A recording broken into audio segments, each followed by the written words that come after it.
Bonjour à tous et bienvenue, je m'appelle Sergio Alba et dans cette occasion, je vais vous parler d'un sujet d'actualité, que c'est les jeux vidéo et plus spécifiquement les enfants des jeux vidéo. Et bon, les plans que je vais suivre dans cet exposé, c'est les suivantes. D'abord, je vais faire une introduction au sujet. Après, je vais parler des différents types de jeux vidéo et leur classification. Ensuite, je vais parler des bienfaits et risques liés aux jeux vidéo. Et finalement, je vais donner une conclusion. Les enfants et les jeux vidéo. Bon, de nos jours, les jeux vidéo font partie de l'univers des enfants, souvent de leur plus jeune âge. Les enfants ont accès à ces jeux sur différentes plateformes, comme par exemple l'ordinateur, les consoles de jeux, mais aussi les tablettes et les téléphones portables. Il est alors important d'en encadrer l'usage, car certains jeux vidéo peuvent comporter des risques. Toutefois, ces jeux peuvent aussi contribuer à l'apprentissage et au développement des habiletés des enfants.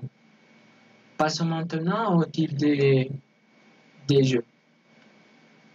Il existe plusieurs catégories de jeux vidéo. Ces jeux peuvent être très différents les uns des autres. On a les jeux ludo-éducatifs. Ces jeux sont parfois appelés jeux sérieux. Ils sont comme premier objectif d'éduquer par le jeu.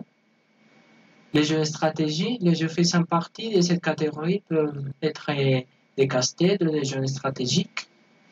Et plus poussés comme des jeux qui demandent de construire une ville ou de conquérir un territoire.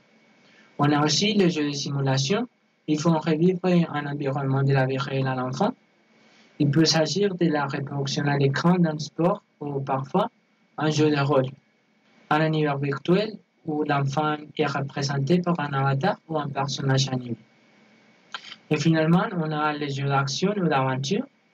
Et en général, ces jeux demandent à l'enfant de franchir des obstacles et de résoudre des énigmes. On a aussi que les jeux vidéo sont classifiés dans différentes catégories.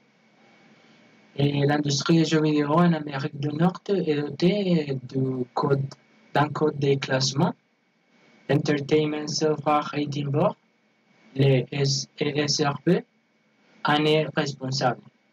La loi n'oblige pas les entreprises de jeux à s'y soumettre, mais elles le font volontairement.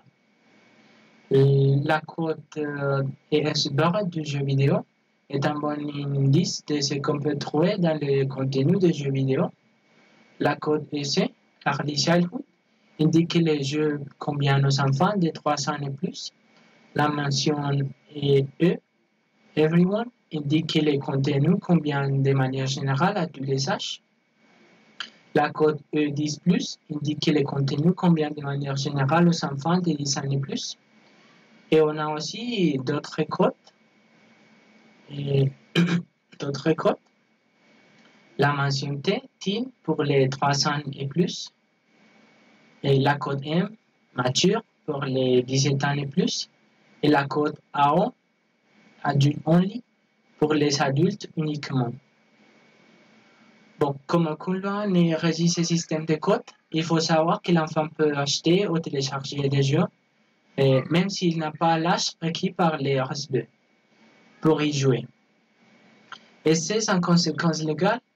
Il est donc forcément suggéré de vérifier et d'encadrer les achats et le téléchargement de l'enfant. Passons maintenant à les bienfaits des jeux vidéo. Et les enfants peuvent renforcer certaines qualités et habilités par l'utilisation de jeux vidéo selon les types de jeux choisis. Les jeux vidéo peuvent favoriser la création de liens avec les autres, à la fois en ligne ou hors ligne. Et puisqu'environ 70% des enfants partagent cet intérêt, par exemple les jeux d'énigmes, et pour ces jeux, il est nécessaire le travail d'équipe et la coopération. Et certains jeux développent des habilités utiles pour les matières scientifiques, comme la logique, la vitesse de traitement de l'information et les habilités visuelles et spatiales. Ils ont un avantage sur les jeux traditionnels dans ce domaine, car l'interaction et la rapidité d'exécution demandées renforcent certaines aptitudes intellectuelles. D'autres jeux vidéo plus lents, comme les casse-têtes ou certains jeux d'enquête, améliorent la capacité de résolution des problèmes et Tous ces jeux, bien sûr, aussi, pour renforcer l'empathie, le retour à d'autres réalités et classiques et aiguiser les jugements. Passons maintenant aux les risques liés aux jeux vidéo.